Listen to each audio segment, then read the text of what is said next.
the symposium that follows as a dialogue between the work Sangeeta and I have been doing at USC together and the kinds of conversations that are taking place here around some of the same issues. So the talk that I'm going to deliver, let me get my stuff pulled up here. The talk I'm going to deliver really builds on two projects where, there it is, I see, symposium, and there we go. Okay. Two projects I've been involved with. The first of them is, as was mentioned, my next forthcoming book called Spreadable Media, Creating Meaning and Value in a Network Society, which I co-authored with Joshua Green and Sam Ford, and it's coming out, and the English language edition will come out in January of next year, and we hope to rapidly get it translated into other languages around Europe, but it will certainly be sparking discussion. And I should say around this particular project, we're going to have about 40 essays by other scholars and industry leaders that will start rolling out on the web as of November, we think. So there's altogether about 75,000 words of material that's tied to the book that will circulate free around the book. And that's in part consistent with the theories of the book. The other thing this draws on is the work that the Civic Paths team has been doing at the University of Southern California. This is work funded by the MacArthur and Spencer Foundation, and that's resulted in a special issue of the journal Transformative Works and Cultures that Sangeeta and I co-edited that just went online last week. So if you want to follow up on some of the ideas, there's a lot of material there that will speak to it. So I will begin. I'm going to begin with CUNY 2012. And how many people here know about CUNY 2012? Almost everyone in this room. Very, very interesting. As I've traveled around Europe, the younger the audience is, they're much more likely to know what I'm talking about when I reference. So I had an incredible split in Madrid, where I asked an audience, partially high school students, partially adult faculty. And every high school student shot up its hands instantly, and only 2 or 3 of the adult faculty had any clue what CUNY 2012 was. And this tells us something about the difference between, say, broadcast media and grassroots media. Because if I ask who in the room knows Dark Shadows or The Avengers or Prometheus, pretty much everyone in the room will know it because Hollywood pushes out its products. So there's hyper-awareness everywhere in the room. You may not have seen it, but you know what it is. Whereas something like CUNY 2012, which is a half-hour human rights documentary concerned with Ugandan child soldiers, which was released by a grassroots or a nonprofit organization called Invisible Children, which is based in Southern California. You either know it and you've seen it, or you are aware of it in a very deep way, or you don't know it exists at all. So I'm going to begin with the story CUNY 2012, which begins with a very impassioned representation of the power of social media to change the world. And that's, I think, what grabs your attention first when you watch this video, is just the sense in which it's telling young people in particular, they can make a difference, that there's a way that they have power under the current structure they didn't have before. It ends with a message, above all, pass this along. So it advocates a very specific action to spread this video in a way, spread this video in a way that will enable more people to see it. Now, what's interesting is the people at Invisible Children estimated roughly 500,000 people would see the video by the end of May. That was their initial estimate. Instead, something really amazing happens. So what we see here is a chart showing the so-called viral videos from mostly American content and how fast they spread. And so what you see at one end, the sneezing panda took 901 days to reach 70 million views. Charlie Bit My Finger, 402 days. David After the Dentist, 262. Old Spice Campaign, 158. Susan Boyle video, 7. And CUNY 2012 took 4 days to reach 70 million viewers.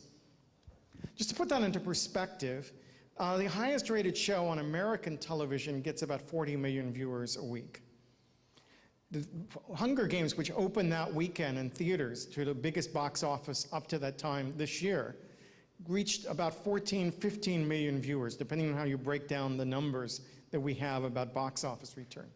So you could take the highest rated show on American television and the top grossing movie in Hollywood that week, that year so far, and add them together and still not get to the 70 million viewers that this grassroots circulated video reached in 4 days' time. Now, of course, Invisible Children was in no way ready to receive the level of attention it got. Their website wasn't ready. They hadn't put up content they were expecting. They hadn't really prepared the staff for the influx that was coming in. They were unprepared, and literally it's crushed them as an organization to have that level of attention and interest directed at them that quickly after they launched the video. But it's an extraordinary success of sort of networked communication, social media as it exists at the present time. Oops, I'm going to skip over that. So part of what they tried to do was to mobilize this power of social media to call out celebrities and public figures who in turn would amplify the impact. So if they got a public figure attached to the campaign, their tweets, their social presence would further expand the network that the campaign was going to reach. And I think that's part of the story we want to see. So we now have some snapshots of what happened with this video as it rolled out. And these are some snapshots developed by Social Flow. This is just, I believe, the first 4 days of the launch of the video. And these are only the tweets that circulated over the first 4 days. As we might imagine, here at the center, the largest single category is Invisible Children itself. That's the production company, that organization that released the video. Up at the top, we see Jason Russell, the filmmaker, obviously plays a very large role in the circulation of his text. We can see that the campaign to call out celebrities has started to have some impact, because Kirsten Bell of Veronica Mars fame is one of the first celebrities to get behind this, and she's generating a lot of buzz. Well, what interested us was the sort of big clusters encircled around here, which represent Dayton, Ohio, Birmingham, Alabama, Noblesville, Indiana, Oklahoma City, and Pittsburgh. So these are middle-sized, middle-of-the-country cities that by and large are not thought of as major cultural influencers in the United States. I mean, this is not Los Angeles and New York, which would be the center of the broadcast world in the United States. It's not even Atlanta, which might be a hub for cable television circulation, or Washington, D.C., which is sort of the policy hub of the United States. These are cities in the middle of the country who are exerting the ability to put a topic on the national agenda. Because what happens as this video spreads around, it's getting coverage in the news, it gets coverage in the editorial page, people are discussing it. It's become the topic for that period of time that everyone wanted to focus attention on. So some of that attention is focused negatively on Invisible Children, and there are legitimate reasons to be critical of the politics of the particular video. But a lot of it was focused on Africa and was part of a dialogue about Africa the video sparked. So whether we like the video or not, for a period of time, it focused the attention of the United States and chunks of Europe on an issue that we don't normally focus on and we don't normally talk about. And it did it so not by the major media hubs, which is the key point to make about this particular story. Now, as the video starts to circulate, the other thing we see, this wordle represents the size of the word is how often it cropped up in those tweets. So the bigger they are, the more often they cropped up. And so one of the things that's interesting about Invisible Children as an organization is that it's an organization that has both appealed to churches and to universities, the high schools.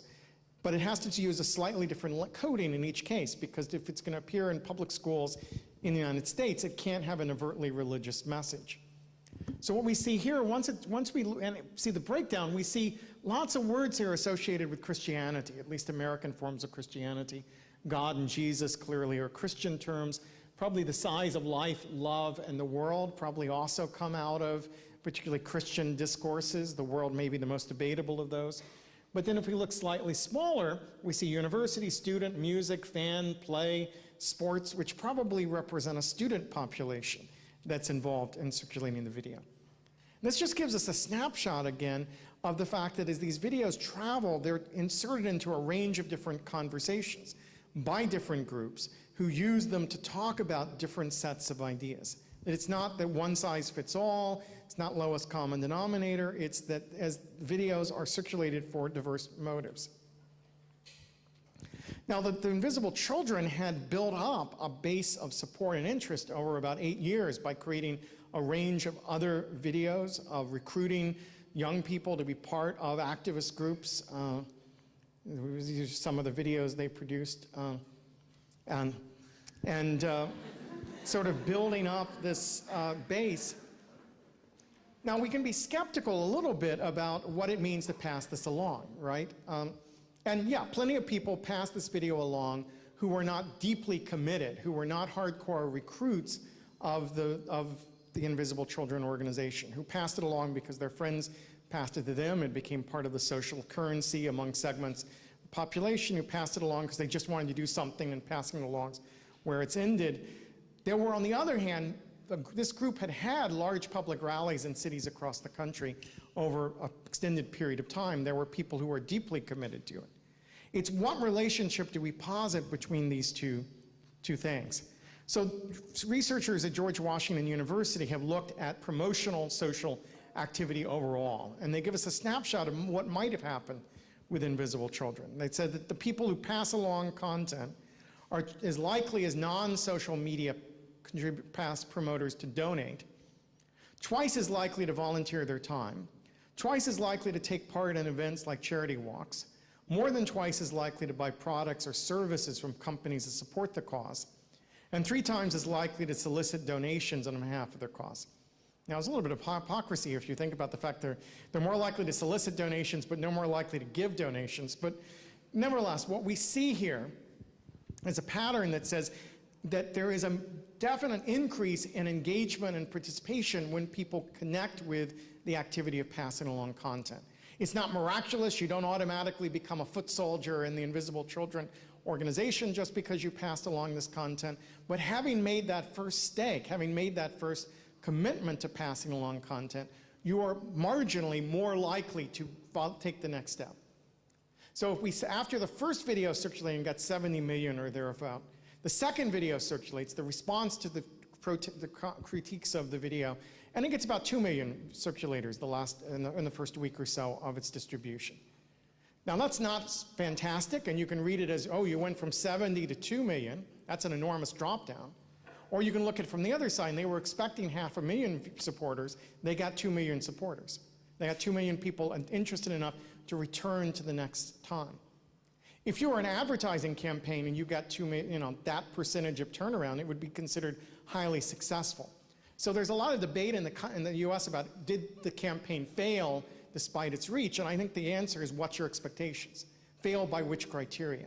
It was highly successful, I think, in generating awareness and sparking a conversation and a dialogue and getting people curious to pursue other content. It had some fall off in terms of people seeking future content, and fall off more in terms of people taking to the streets or involved in direct action around the issue. But it definitely had an impact of one sort or another.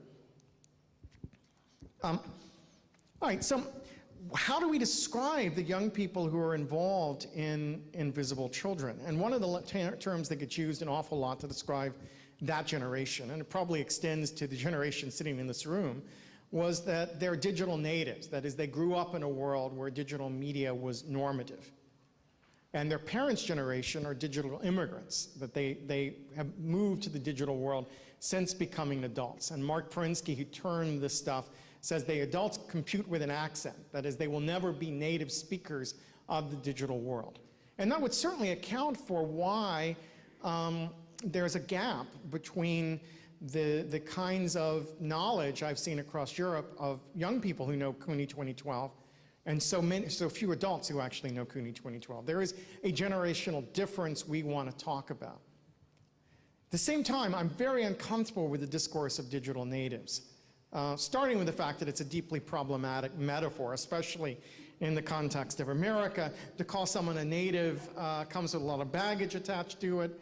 So does calling someone an immigrant, right? Both of those are things you want to be cautious about using metaphors of immigration or natives, at least in our context, and certainly the immigrant word is probably very loaded here across Europe as well at this point. So we want to be cautious, what do we mean?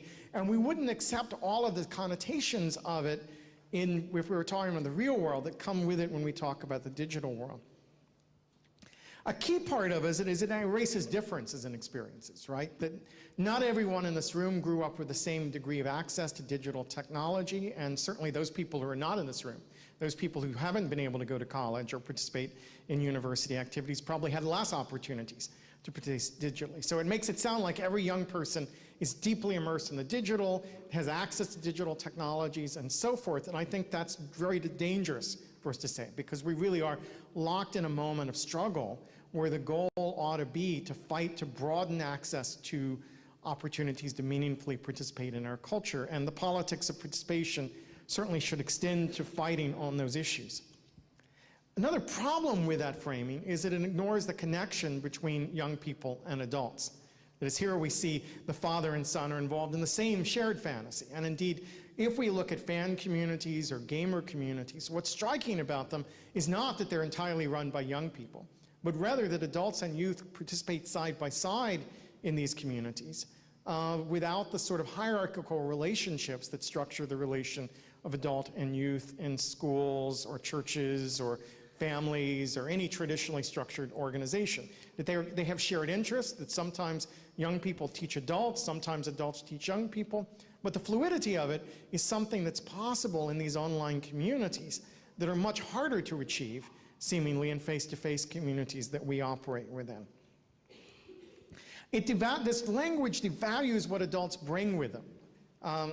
Here we have the immigrants are entering Ellis Island, a very American image of immigration, but they bring stuff with them, right? And now after, initially the first generation may have dismissed the value of what they took from the old country. Now, increasingly, we really have almost sentimentalized the stuff that they take from the old country. But somewhere in between is a world where that knowledge, that culture, was meaningful to the next generation and needed to be passed on.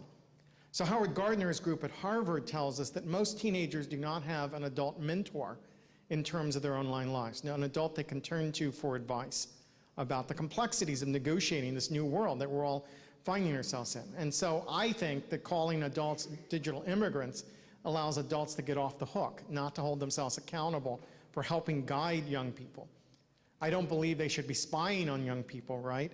I don't want them snooping over young people's shoulders. I want them watching their backs, right? I want them engaged in a conversation that matters to them. But the most significant thing, I think, that I would say is that this language of the digital generation puts all of the emphasis on digital technology and ignores the way digital technology is connected to a range of other media. And so the term I'm sort of half-jokingly coined here of the transmedia generation sort of speaks to the reality that if young people are conducting their life in relationship to media, it's conducted across a range of different media platforms. We are consuming media across platforms in relationship to each other. That what I argued in Convergence culture, we lived in a moment where every story, every image, every relationship spreads across every available media platform. And it spreads informally as well as formally. It's spread by decisions made in corporate boardrooms and by decisions made in teenagers' bedrooms. It's done so legally and illegally. But all of those decisions about what media is are shaped by a reality where we live across media, not constrained by a single medium. And I think that understanding that has consequences as we think about the political uses of new media in the ways that we're talking about it here. So a central thrust of the Spreadable Media book is going to be the distinction between circulation and distribution. So distribution is what existed in the world of mass media, of broadcast media. The content is rolled out under a corporate schedule that makes a series of calculations to maximize profit. So the Avengers opens in some parts of Europe before it opens in the United States. And there's a whole lot of complex corporate thinking that went into the decision about when to open that show, that film here versus when to open in America, and what's the relationship of global to domestic market. And that's a decision of distribution. Circulation is this new hybrid system. Certainly we don't want to say those decisions of distributions don't matter. They still do. But increasingly decisions are being made by both individuals and networks of people to circulate content in unauthorized ways that actually starts to have a big impact on the cultural and political agendas of specific countries around the world. So if we think about CUNY 2012, this is not content that was distributed in any traditional sense. They could have taken all that money and bought airtime on American television and had nowhere near the global impact that they had in putting that stuff up on YouTube and circulating it, right? That's a set of choices they've made. But its circulation is based on lots of people deciding this content was important to them and moving it along. So that Hollywood would probably have a very good sense of how many million people were going to see it and in what time frame. The Invisible Children couldn't predict how many people would pick it up and move it from place to place. And that unpredictability is part of what led to the implosion of Invisible Children when this thing hit the way in which it did. Now, I'm using this language, unauthorized circulation, because I'm trying to avoid the word piracy, right? In the American discourse, the minute you say circulation is unauthorized, the industry said you're stealing our content, you're pirating our content, this is bad, bad, bad. But piracy is a moral discourse that clouds our ability to ask some fundamental questions like, who is benefiting from this act of circulation? So I doubt Invisible Children, even though they were hurt by the circulation of CUNY 2012, would see the circulation as an act of piracy. They let loose of that content and allowed it to circulate, and they benefited from that visibility it gained. Susan Boyle's a more complex question, right? Because this is content produced for British television by the company Fremantle, that someone took it off the air illegally, put it up through YouTube, and spread it around the world. For a period of time, they scrambled to figure out how do they make money off of that content as Susan Boyle's visibility is growing. At the end of that period, they released the album, and it becomes one of the top-selling albums in the United States, and outsells Whitney Houston that year. So Susan Boyle, who probably would not have been known in the United States at all, unless the content had been pirated, ends up outselling Whitney Houston because of unauthorized acts of circulation. So what we're trying to do in the book is to spend long enough the discussion of piracy to say, what's actually going on? Who's circulating what content to what effect and why? And to try to dig a little deeper into these acts of circulation. So the book grows out of the work we've done with the Convergence Culture Consortium at MIT. That was an organization we created after the release of Convergence Culture that brought together industry leaders and academics to talk about the future of the audience, to talk about the changes that were taking place.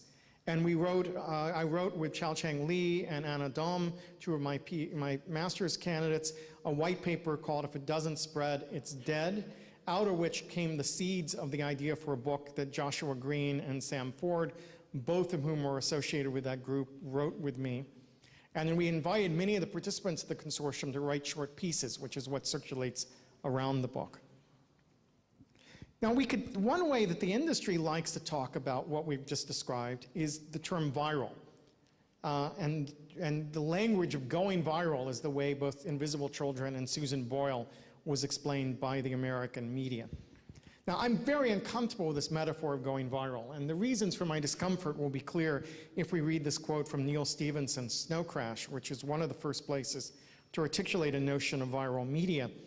He wrote, "We are all susceptible to the pull of viral ideas, like mass hysteria, or a tune that gets into your head that you keep on humming all day until you spread it to someone else, jokes, urban legends, crackpot religions, Marxism." That's his quote, not mine. No matter how smart we get, there is always this deep irrational part that makes us potential host for self-replicating information. So if you look at it through the lens of cultural studies, which has spent 20, 30 years establishing the active agency of the audience in its relations to media, this all looks like we're losing ground really fast here, right? The audience is susceptible, it's hysterical, it's got something stuck in its head that it can't control, it's irrational, we're host for self-replicating information. Well, culture isn't self-replicating. Culture is human activity of making meaning of our experience. We create culture, we share culture. When CUNY 2012 moves through the world, it moves because someone saw it as valuable out of all the stuff that came through their inbox that day, chose that content to grab and pass along. And they passed it along through a particular media channel, they passed it along through a particular social network, who was involved in a particular conversation, framed in a particular message, because they felt that it had a meaningful contribution to make of something they wanted to say. And we saw that the church groups and the student groups had different conversations, potentially going, different messages they attached to that content. So the sense of it being involuntary activity doesn't explain very much about it. It allows the media industry to still feel like they're controlling what's happening with media. At the moment, they are profoundly losing control in a deep level. But inside the industry world, there's two ways of thinking about the viral. One is there are groups of people who charge large sums of money and promise to tell the secrets of going viral to their clients. The other are people who look and say, I don't know what happened, it just went viral. And so there's both occult knowledge and passive acceptance of the viral, but no real attempt to understand the social and cultural mechanisms which are shaping how circulation takes place at the present moment. So here's Susan Boyle, sort of the example I used earlier. What we see is Susan Boyle starts to travel across the culture. She got picked up on a variety of blogs with very different subject matter. So here's a blog about karaoke, and she gets thrown out of a karaoke bar because the owner said she's no longer an amateur singer because she's been on national television. Here we see this thing gets picked up by broadcast news. Here we see, this is a science blog that's trying to talk about Susan Boyle's vocal cords. Here we see a church blog. It's a prayer praying for Susan Boyle because she's a church lady and very religious. Here we see a mommy blog that talks about how she takes care of her aging mother and sort of the relations of mothers and daughters. And here's a fashion blog about how Susan Boyle is being refashioned for television. So all of them are having conversations around Susan Boyle as this content starts to circulate, but they're having very different kinds of conversations on very different axes to try to make sense of what's going on. As I said, at the time, the industry was totally caught off guard, and as a result, you couldn't legally watch the series Britain's Got Talent that Susan Boyle was on American television. It wasn't available on cable, it wasn't available on Hulu or YouTube, iTunes, or any legal channel. You had to go to this site or some other BitTorrent site. These are all pirate sites, or so-called pirate sites, to even watch the series. But here is the Billboard chart when her record comes out, and she has enormous success. All right, so what I'm going to talk about the rest of the talk is how this translates into political language and political practices at the current moment. So if we imagine a politics of circulation, imagine what happens when grassroots groups, networks, organizations begin to take advantage of these skills for political purposes. And this is somewhat what I predict in the very end of convergence culture, where I sort of say, we've learned through play skills that we're going to apply to more serious concerns. And I, for example, talked about spoiling Survivor, the sort of people who were digging out all the secrets of American reality television and what would happen if this was applied to the war in Iraq. And lo and behold, we got WikiLeaks, right, which is pretty much spoiling government records, sending information back into circulation, and so forth. So last fall, I was in New York City, and I went to the site of Occupy Wall Street. And as I arrived there, just as I'm arriving, a bus pulls up, and about 100 zombies came pouring off the bus. And they'd been attending a horror fan convention in New York, and they showed up at the protest site, still dressed in monster makeup, carrying signs that were theme appropriate, right? And it turns out that we're discovering that the zombie has become an important metaphor for thinking about the government's decision to bail out the banks and other companies. The idea is that these are undead corporations who should have died but were kept alive from the lifeblood and brains of the 99% of us who pay taxes in the United States. So it is a metaphor for understanding the governmental relationships that attaches itself to popular culture and participatory culture. That particular day, if I continued deeper into the park, I would have seen people dressed up like characters from Game of Thrones, and who were wearing signs that talked about the Lannister 1% or the winter is coming. There were people from Occupy Sesame Street that talked about 99% of the cookies go to 1% of the monsters. There were people wearing Guy Fawkes masks that represented V for Vendetta. All of these are images that became associated with the Occupy movement at one time or another. So it's speaking through the language of popular culture, but not through a single set of metaphors or references. Rather, it's choosing every available reference point to attach itself to in hopes that some pieces of it will circulate. Because Occupy is, at the end of the day, less an organized movement and more a provocation that sought to change discourses, to change the way we thought and talked about wealth inequality in the United States. And part of its politics was getting that message out through any and every available media channel, mostly social media based, mostly grassroots media channels. Now here's an example of how that can become effective. This is Pepper Spray Cop.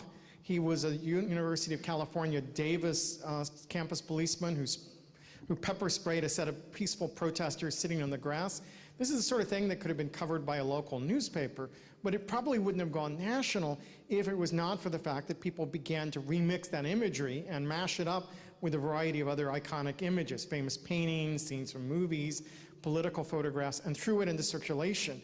And by Monday, it's happened on Saturday, by Monday, news media were counting 200, 300 examples of mashed up versions of Pepper Spray Cop, who became an icon of the Occupy movement, not by grassroots circulation again. No one saw all 300 of them, but all of them could spread through different networks and be seen by different groups of people, and that affected how that message spread out from Occupy. We sort of see it as part of this is a chart that we've developed around spreadable media showing the evolution of the lolcat, right? So the idea of viral is that the same content keeps getting spread and recirculated. In fact, it's a very generative process. New things get attached to it, new images emerge, so we go from lol cats to lol bears to lol walruses to lol theorist, and there's my lol theorist, you know, oh hey, I as in your media is explaining the lol, which is what's happening at this moment. So as we think of this stuff spreading, we have to assume it's a resource we use to talk to each other. This is an advertising executive developed this slide based on one of my talks on spreadable media. And he says, if I tell my Facebook friends about your brand, it's not because I like your brand, but rather because I like my friends. So when I talk about Occupy, it's not just I'm connected to Occupy, it's that there's something about what Occupy is doing that is good conversation fodder, good resources for me to use in whatever exchange I'm taking place. And so to travel from place to place, it attaches itself to a range of images and topics which can be circulated through a variety of different networks and allowing for conversations to take place. And Invisible Children similarly uses attention-grabbing imagery, controversial imagery, to put itself into circulation. Now, this channel of circulation is really central to the way we use media at the present time. So when I wrote about participatory culture 6 years ago and mostly talked about cultural production, people said, well, most people aren't writing fan fiction, most people aren't modding games, most people aren't making YouTube videos, but it turns out most people are making decisions to pass along content. And probably many of us have relatives who only use of the internet is to forward things to other people, right? That passing along is got to be the most basic level activity of the internet. Turns out that CNN tells us the global internet user, whatever that is, just receives 26 stories per week via social media and shares about 13 stories per week online. The rest of this is US data. 92% said they got their news from multiple media platforms. 52% saw both online and offline sources. 72% said they follow the news because they enjoy talking about what's happening. 69% keep up with the news as a social or civic obligation. 50% rely on people around them to tell them the news they need to know. 75% get news forwarded through email. 52% share links with others around news. 51% get news. I mean, these numbers are from multiple surveys, which is why they don't quite add up.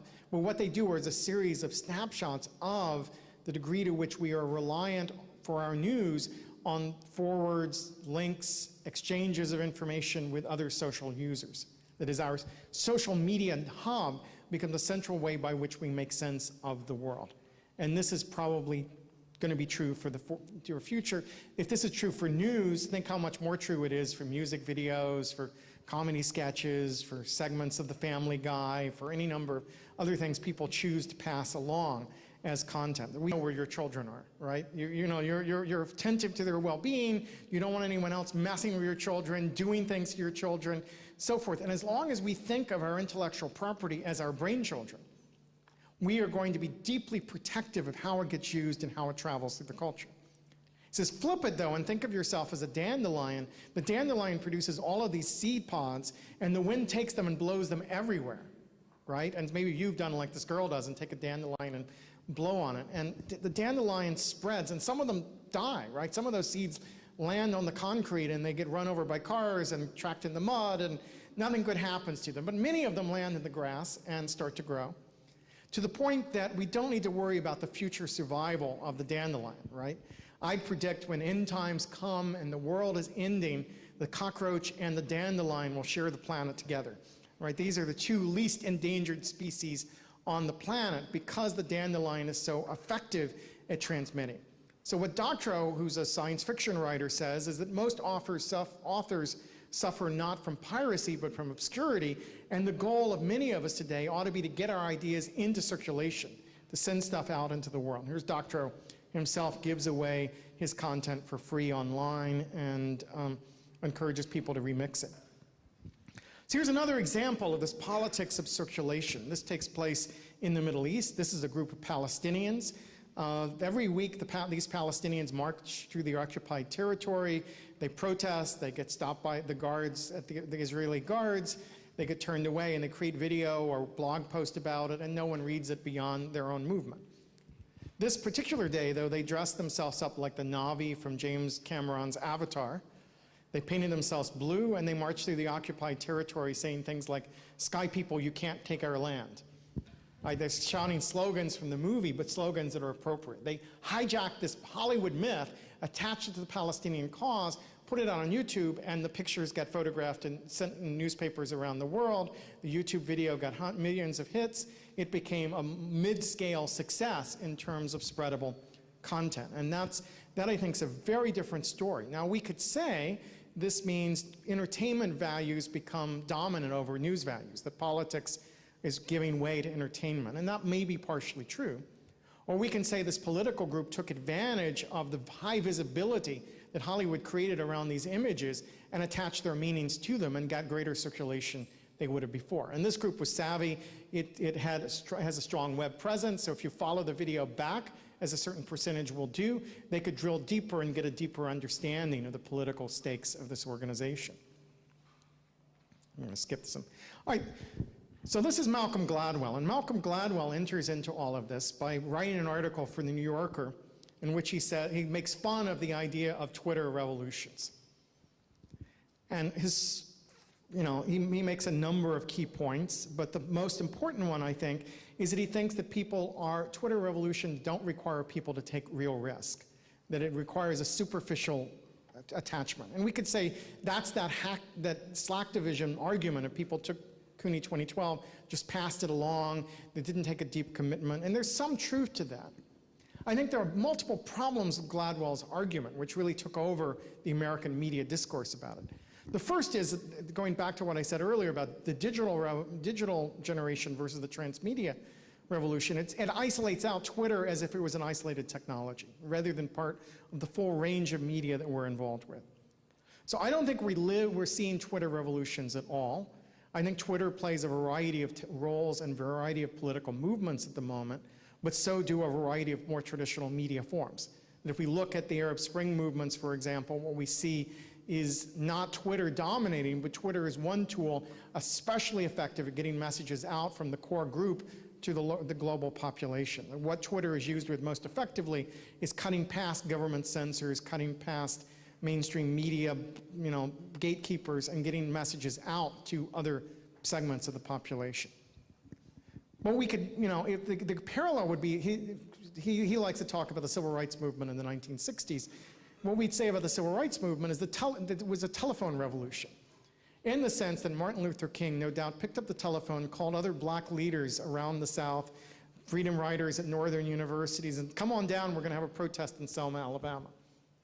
Right, well, the telephone was only one tool that King would have used in order to bring about that civil rights movement. It clearly played a role, but to reduce it to the telephone, it would trivialize the incredible amount of organizational work that went on. To reduce invisible children to just YouTube reduces the incredible amount of other traditional grassroots activities they've been involved with. to reduce the Occupy to Twitter is not to do justice to the amount of dedication of these people showing up day after day at various Occupy sites and participating in in-depth oral discussions of things and so forth. So it in fact distorts our understanding of these issues. I'm going to skip over some stuff. So this brings us to another example that we've been paying some attention to, which is the Dream Activist.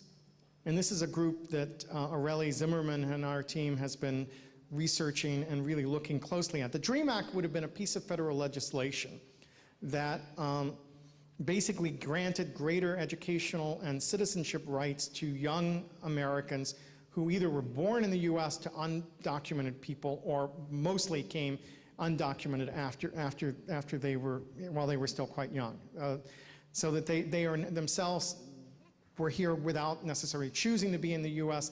They've grown up in the United States, they've gone to our schools and so forth, but they lack the documents needed in order to become citizens or even to get to higher educational institutions in a lot of ways.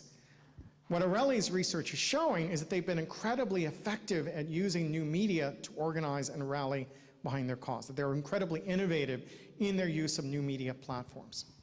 This despite the fact that they often are the lowest of the low in terms of economic access to technology. That is, many of them don't have their own computers, they're using computers at libraries, schools, community centers, they don't necessarily have a lot of digital access, but they have a lot of digital savvy in which they're telling their story in powerful ways through these other platforms.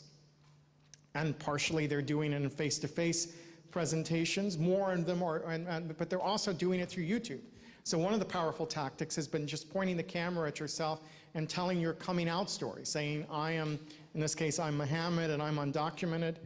Tell your own story, narrate your experiences, which is in fact contrary to Gladwell, not a low-risk activity, but a high-risk activity, because publicly proclaiming that you're undocumented in the American context can and does result in people being deported, right? That you can be thrown out of the country, your life can be destroyed by taking this action.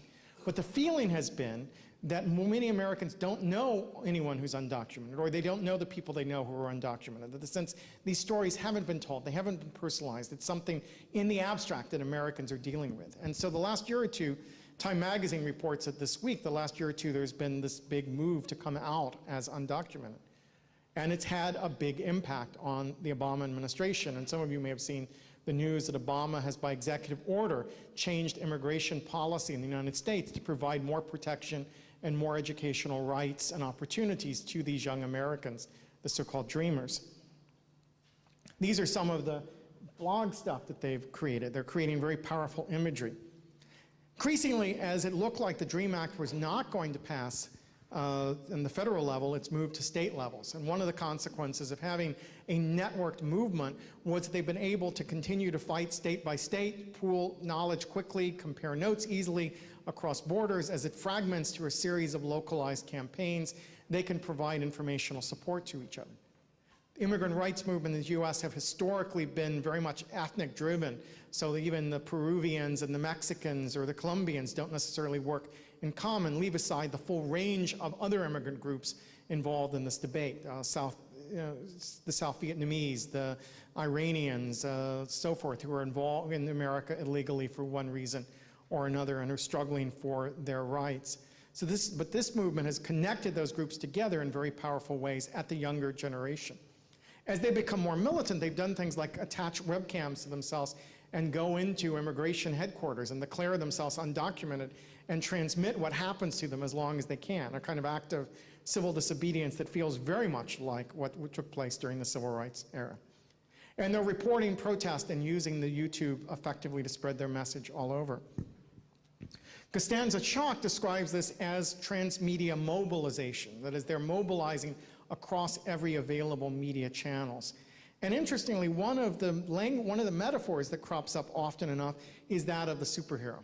So we're seeing in their own material, they often use analogies to superheroes to talk about what it is to be undocumented. The metaphor of the X-Men and the X-School is one that we've heard used a lot. Of Spider-Man coming out and identifying himself publicly is another one that they talk about. But maybe the most pervasive one so far has been Superman, right? So something really interesting has been happening around Superman. Superman, in a parallel universe story, an alternate universe story, in one of the DC comics, Superman announced he was renouncing his American citizenship and going to become a citizen of the world. And the American right went berserk, right? The conservatives thought, here you've taken this American icon who fights for truth, justice, in the American way, and you perverted him into a symbol of European socialism, would be the way they would describe it, I think, in the current language in the US. And that anger was really directed at it. Well, this group, the Dreamers, turned it around and said, when did Superman ever become an American citizen? Right? If ever there was an undocumented alien in the United States, it's Kal-El of Krypton. Right? Here's a guy slipped over the border in the middle of the night, right? Wasn't here illegally, didn't have a green card, didn't have a visa, arrived in the middle of the night. He gets picked up by an Anglo family who teach him to hide his actual identity, to live a second life, a fake identity. He even gets to become a reporter for a major metropolitan newspaper. But underneath it all, he knows that he's not from this world, and yet he makes enormous contributions to American culture. And so the dream activists have begun using that language, that metaphor, to describe their experience. And it's been very effective, I think, for getting the message out. Here's another group we've been studying, involved in a similar process of hijacking popular culture imagery to create content and messages that circulates effectively across borders. This is the Harry Potter Alliance. The Harry Potter Alliance is a group now about 100,000 young people, maybe a little more, and about 62 chapters around most of the United States who are involved in human rights activism in the name of Harry Potter, right? Now, this may seem a little surprising until you recognize several things. First of all, J.K. Rowling was part of Amnesty International before she stepped out and wrote the Harry Potter books, a part of the story that's not talked about very much, but in fact her own political stakes. And she would be open about the fact that there are human rights themes about prisoners and minority groups and so forth running through the books. Andrew Slack, the trained community organizer who started Harry Potter Alliance, says that this is a story about an evil time. The government is covering it up. The concentrated media is refusing to report the truth to the citizens, and the school becomes increasingly repressive in order to silence student voices. But young people nevertheless organize Dumbledore's army, an activist group, and go out and change the world. And so what he says to this generation of kids who grew up reading by reading Harry Potter and grew up writing by writing Harry Potter fanfic is, we're now ready to change the world. So what do we want to change about it? How do we work together? And he taps the mechanisms of fandom. He uses wizard rock, the form of fan music that's been very effective at using digital distribution. He taps the blogs, he taps the podcast, and gets the message out and participates in a series of campaigns around a number of different issues. So here, Harry Potter and the Prisoners of Voldemort is about labor organizing at Walmart, the American department chain. In Maine and California, they get involved with debates about gay marriage. And they have house competitions to determine how many people each house can mobilize to get voted, register to vote, and get them to the poll. So Harry Potter fandom's been organized around Gryffindor, Hufflepuff, Ravenclaw, and Slytherin as houses. And I'm a very loyal member of Ravenclaw, if anyone's wondering. But each of those houses are motivated to try to get points for their house in something like a real-world version of the point system in the books. Some of the activities are designed about overcoming your own fears and anxiety, and there's a kind of therapeutic dimension of confronting things like body image or suicide or depression and providing a support network, whereas others are concerned with politics of the environment, of human rights, of global disasters. He calls this cultural acupuncture, and the idea is, and quite unlike culture jamming, which was a metaphor of the 90s where people tried to block the flow of broadcast media, his idea is to attach the organization to public issues, public debates that are taking place. So he says every time that there was a new Harry Potter book or a Harry Potter movie, the news media wanted to cover any and everything tied to Harry Potter. They had to have more and more Harry Potter content to write about. So if he could attach Harry Potter to Darfur, you would get to the point where more and more people, the news media would cover you and you would get attention. Well, now they're at a moment where the visibility of Harry Potter is starting to decline. he's now created a second group called Imagine Better, which is reaching out to a variety of other fan organizations and trying to create a cross-fan community that's concerned and mobilizing around public issues. I'm going to skip over. I'm losing my place here. So, all right. So one of the things that happened is the first campaign he worked with was the Hunger Games. And the Hunger Games as a movie was going to open. As I said, it turned out at that point to have been the highest grossing movie in the United States for that year. And so they did a campaign for Oxfam around Hunger is Not a Game. And it gained a lot of visibility. The New York Times wrote about it, sort of cultural acupuncture at work, and was able to generate a lot of buzz. But then the Lionsgate studio, which produced the Hunger Games movie, really felt threatened by the amount of visibility they were building and did what the intellectual property police around the world do when this happens. They sent out a cease and desist letter and said, you've got to stop your campaign right now. You're violating our intellectual property. And the organization thought about it for a few hours, polled its leadership, its rank and file, said, what are we going to do? And they said, we're going to call out the cease and desist letter. So they got several major, highly visible political bloggers. They sent them the story, said, here's Hunger, on the eve of Hunger Games opening, Lionsgate is trying to shut down an effort to raise hunger awareness and raise money for people who are starving around the world. And it got picked up very, very fast. They went to change.org and started some online petitions, and that was generating real attention. And less than 24 hours later, Lionsgate picks up the telephone and calls Andrew personally the day the film is opening and says, sorry about that cease and desist letter. That was a mistake. We really want to work with you. So this gives us some sense of the muscle that these fan organizations potentially can tap in a world of spreadable media. That is, media, the ability to circulate ideas through grassroots networks is beginning to generate enough visibility that it can affect the decision-making of commercial media producers who would traditionally have used distribution.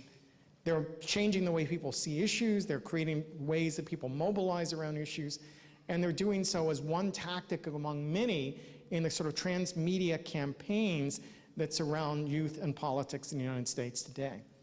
So I'm going to end my formal remarks there and just sort of open it up for discussion, but hope that that provokes some thoughts and dialogue about maybe what's taking place here. The special issue of Transformative Works and Culture you can find online, includes a lot of international examples, but not, as far as I can recall, one from Eastern Europe. So I'm very curious as I talk to you if maybe you know stuff here that's doing works in similar ways. But this is, I think, the beginning of something that could be quite significant in terms of the language we use in politics, the tactics we use in politics. And it's proving to be very effective at getting young people who do not normally see themselves as political more engaged in the political process. So on that I will end.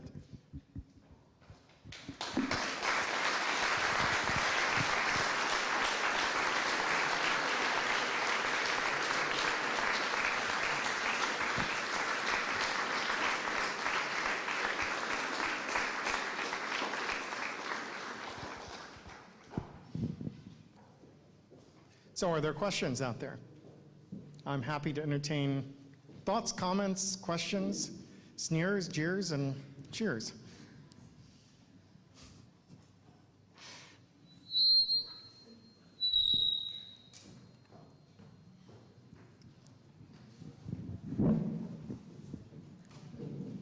Yes, it's Henry Laser from Maastricht University in Berlin. Given the size of the web, how many people are wired worldwide, would you say that the examples you've given of this meaning that's given to these smaller organizations, some would say grassroots, are certainly not the traditional corporate and governmental media institutions of the past, would you say that these are just an indicator of what's to come? I mean, given the size of the web, these are 70 million is nothing. Yeah, I think the scale in which this could operate is, especially as it starts to travel across national borders, is really, we've barely tapped the potential.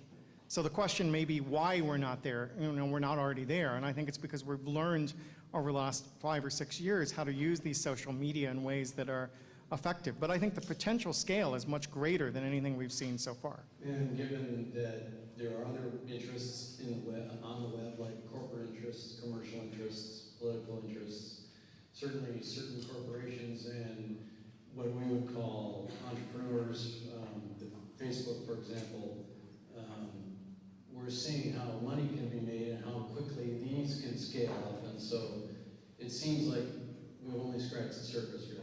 Yeah, and I think, we should be attentive to what's going on. I mean, Yochai Binkler in his book, The Wealth of Networks, makes the point that, that we tend to talk about this as commercial producers and amateurs, and there are all these other layers in between of nonprofit, activist, governmental, educational, religious content producers who already start with built-in networks that can potentially spread content. I mean, if you go back to the chart I showed of sort of so-called viral video in the US, it's a strange mixture of commercially produced content, nonprofit produced content, and amateur produced content that exists side by side in circulation, any of which could move to a greater scale and speed than we've seen before.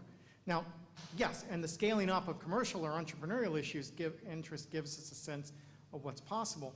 What we have to do, though, as we think about that, is keep in mind an important distinction between participatory culture and Web 2.0, which are not the same. Participatory culture for me, people assume I'm talking about Web 2.0 when I talk about participatory culture, but for me, participatory culture describes several hundred years of struggle of everyday people to get access to the means of cultural production and circulation, right? It's not tied to a specific media platform or specific moment. It is growing right now. It's having greater impact and visibility now than ever before, but as a long history we could trace back through amateur publications and amateur radio and so forth that's built to this. Web 2.0 is a business model, right, that seeks to court and capitalize on the energies of these people who are desiring to participate. So if you read the business language, Web 2.0 makes it sound as if the interests of producers and consumers are absolutely aligned. There's a seamless, frictionless connection between the two of them if you read Tim O'Reilly. On the other hand, I think what we've seen is that every Web 2.0 portal has been the site of major struggle over terms of participation, over data surveillance and privacy issues, over copyright and censorship issues, over the portability of our data from one platform to the other, over what kinds of brands are going to be on that platform. There's, in fact, ongoing struggles between this emergent participatory network of activities I talked about here and corporate attempts to control, regulate, and clamp down on it. So for us to achieve its full potential, we've got to continue to work hard against both government regulations and against corporate corruption of the participatory culture. We need the tools they provide. We have to weigh the trade-offs that those tools bring with them, and we have to push as networks to fight back against those platforms to ensure that people have real democratic use of this technology. And so yes, I think there's real potential. I think there's also a struggle ahead of us to hold on to that potential and achieve that full potential.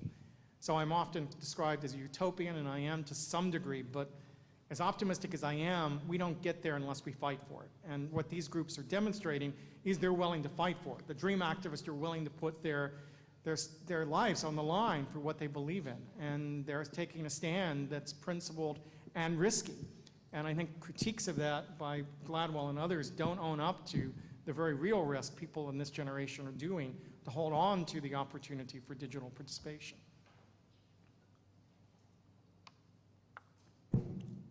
Yes, there's a hand down here.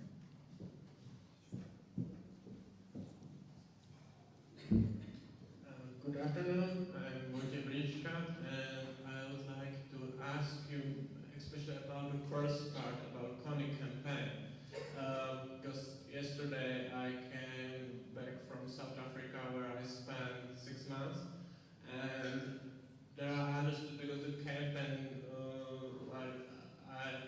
I saw it on Facebook when I was in South Africa, and I understood that there's a huge gap between reality in Africa and how it was presented in this campaign. And I'd like to ask you, do you think that participation, digital participation, not activist participation like on the streets, but just on Facebook, because the most people are sharing these ideas on Facebook without really understanding the problems which are discussed there. Do you think that the participation are getting us closer or further to understand, for example, this African problem, because every 26 seconds some woman is raped in South Africa, even without war, even without conning, even it's a great place for doing a business, for mining companies, big corporations, you know, who would probably like to fund also some researches about participation of Facebook, because they are really interested in that life, to present their goods, to present their products. But I remember when I was a child and I saw a video of young people in South Africa suffering from famine. And I remember that I understood, okay, there is some problem in Africa in general, and but I'm not sure about the solution. But when I see Connie campaign on Facebook, I get the impression that there is some simple solution. We can harass Connie, and it will be all solved, and I can participate on that. But the problem will not be solved. Women will be raped more and more, even without Connie. And you know, and this is the first part of question. If you can. Okay, well, let me. Then I will continue. I'm also interested in what does it mean to media research, you know, in general, not just in this case. Yeah, I think there's a lot we can say about CUNY 2012, and I barely scratched the surface here. So please understand that I'm celebrating the potential it shows about networked communication. I'm not necessarily celebrating this particular organization or its message. I think one thing I would say, I mean, there are a number of things to say about that. Well, the first would be that what CUNY 2012 should be understood of is not the final word, but a provocation. And what the incident has to be read in relation to everything that came out.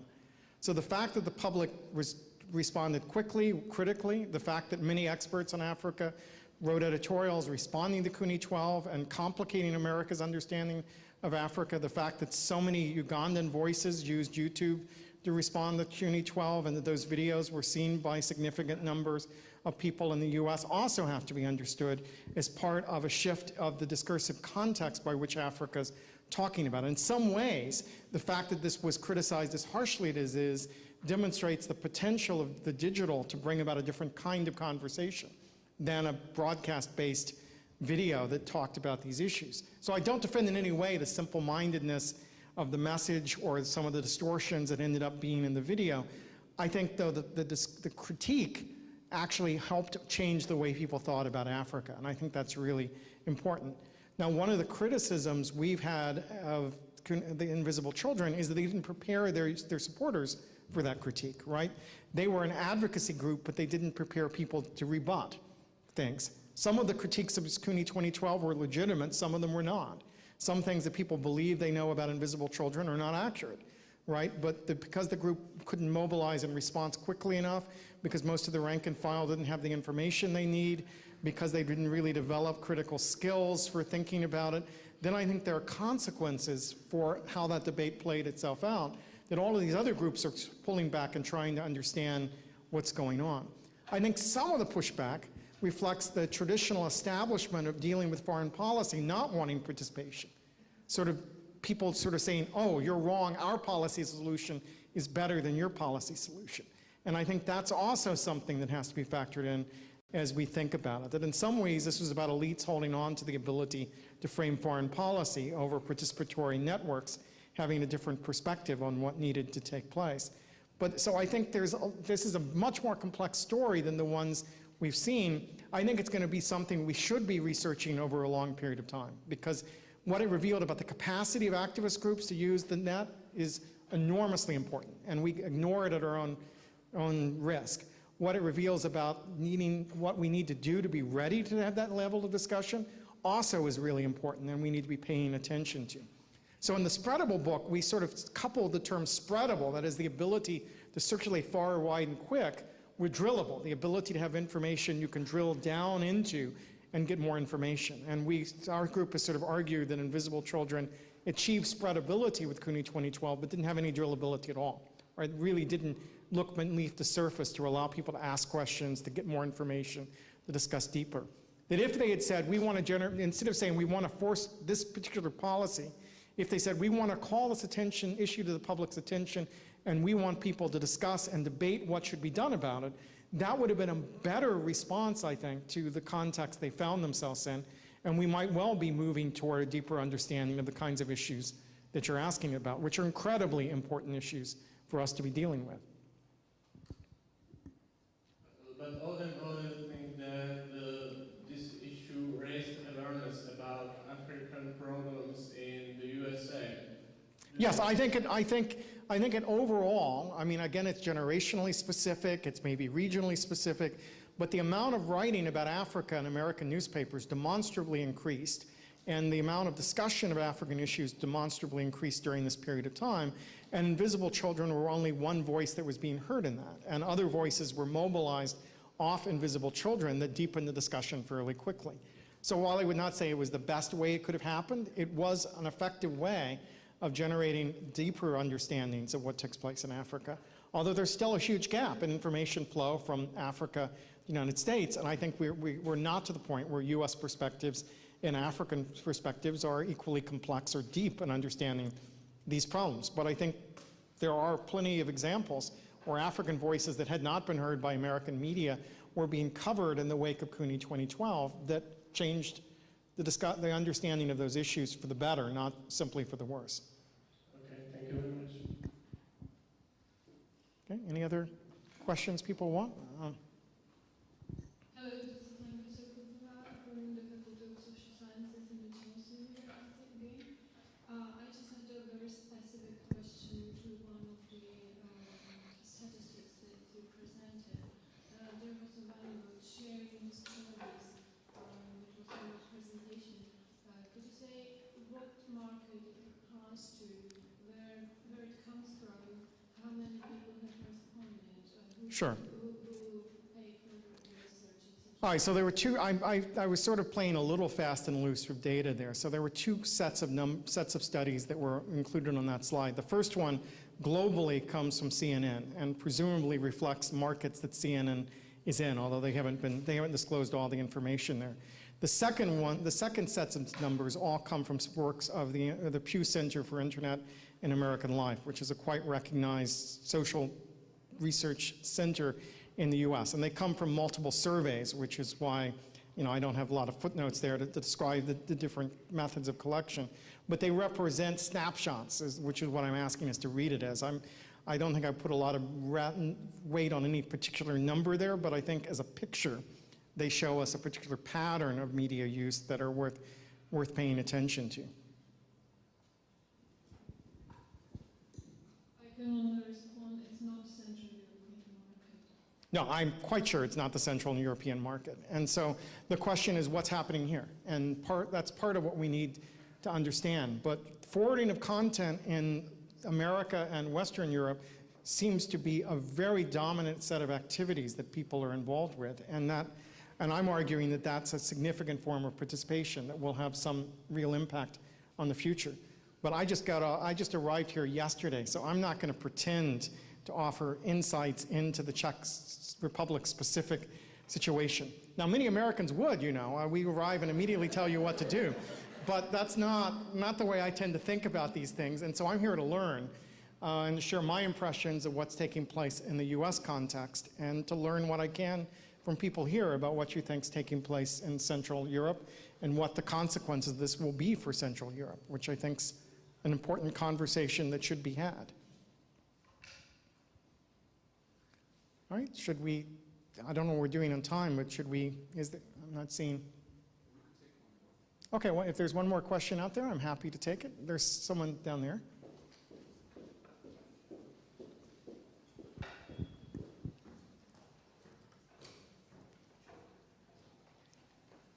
Hi, my name is Paul from the Masaryk University in Brno. My question is rather short and simple. Between Captain Kirk and Picard, which one will you pick? And also the better Captain and why? Thank you. Well, I have to say, I would much rather serve under Picard than Kirk. I love classic truck. I grew up on classic truck. It changed my life. But William Shatner is a jerk, always will be a jerk. And Kirk carries too much of Shatner's personality. And I discovered with the new track, the new movie, that I thought for years it was just William Shatner I didn't like, but I discovered it's actually Kirk I don't like too. So I much prefer Spock to Kirk. But Picard's someone who sits down, mobilizes the expertise of the people around them, actually follows the rules of civil discourse between planetary cultures as much as he can, and respects local cultures when he arrives there, more or less, as much as any American actually succeeds in doing. And the result is I definitely, if I had to pick an enterprise to be on board, it would be the next generation enterprise for sure. Okay, on that, I guess we will move into the next part of the program. But thank you very much for listening.